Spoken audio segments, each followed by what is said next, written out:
Nagsimula naman sa isang informal ministerial dialogue at ngayon isa ng matatak na samahan ang pangunahing layunin ay mapalago ang ekonomiya ng mga kasapi nito. Sa loob ng halos 26 na taon, ano-ano nga ba ang mga mahalagang kasunduang nalagdaan at naabot ng APEC?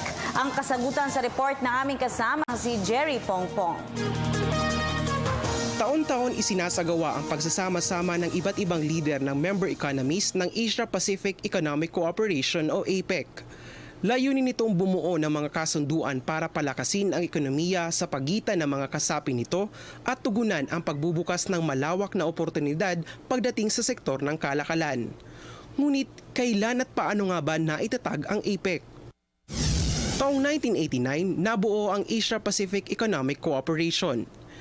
Nagsimula ito sa isang informal ministerial level dialogue sa pagitan ng 12 bansa mula sa Southeast Asia, kabilang ang Brunei Darussalam, Indonesia, Malaysia, Pilipinas, Singapore at Thailand. Japan, Republic of Korea, Australia at New Zealand sa Southwest Pacific at Canada at Estados Unidos naman sa North America. Pangunahing layunin ng APEC na makagawa ng iba't ibang kasunduan para sa sustainable economic growth sa rehiyon ng Asia-Pasipiko. At upang makamit nito ang mga naitalagang hangarin ng APEC, binalangkas noong 1995 sa Osaka, Japan ang 3 pillars na magsisilbing gabay sa pag-abot sa pangkalahatang layunin nito. Una na rito ang trade and investment liberalization na nagbukas ng kalakalan sa pagitan ng mga kasaping ekonomiya at nagresulta sa paglakas at pagdami ng trade and investments. Ang business facilitation na nagpababa sa mga business transaction at production costs na nangangahulugan ng mababa at abot kayang mga produkto at serbisyo. At ang pangatlo ay ang Economic and Technical Cooperation o ECOTEC na nagbibigay ng kasanayan at iba't ibang capacity building projects sa mga miyembro ng APEC.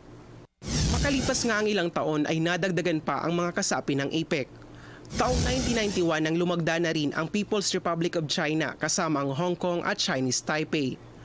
Sa taong din yon ay kinilala ang APEC at ang 15 kasapi nito sa kontribusyon ng halos kalahati sa pandaigdigang economic output. 1993 nang opisyal na ring naging miyembro ang mga bansang Papua New Guinea at Mexico. Sa sumunod na taon ay lumagda na rin ang Chile bilang pang-18 kasapi ng APEC. At taong 1998 ay kinompleto ng Peru, Russia at Vietnam ang ngayon 21 ekonomiyang bumubuo sa Asia-Pacific Economic Cooperation. Simula noong naitatag ang APEC, marami ng mga programa at proyekto ang naisagawa at patuloy na pinapalakas para sa pagpapabuti ng ekonomiya ng mga kasapi nito. Makikita rin taon-taon na malaki ang naiaambag ng APEC sa pandaigdigang kalakalan. Ayon sa datos, 57% ang kontribusyon ng APEC member economies pagdating sa Global Gross Domestic Product o GDP na may katumbas na 41 trillion US dollars. Bukod pa rito, marami na ring mga kasunduan ang nalagdaan ng mga kasapi nito patungkol sa mga sumusunod: counterterrorism, human security, emergency preparedness, climate change, energy security, green development at ang global financial crisis. At ngayong taon sa pag-host ng Pilipinas sa APEC Economic Leaders Meeting, 4 na panibagong agreements ang nilagdaan ni Pangulong Benigno Aquino III matapos ang isinagawang APEC bilateral talks.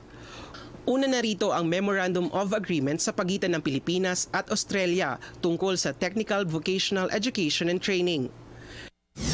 Pinuri rin ni Pangulong Aquino ang malakas na kooperasyon ng Pilipinas at South Korea pagdating sa defense acquisition. Kasabay na rin dito ang pagbibigay ni Pinoy ng mga panukalang amendments sa Social Security Agreement. Ang naturang amendments ay naglalayong pagtibayin ang mga benepisyo at proteksyong natatanggap ng mga migrant workers sa pagitan ng dalawang bansa.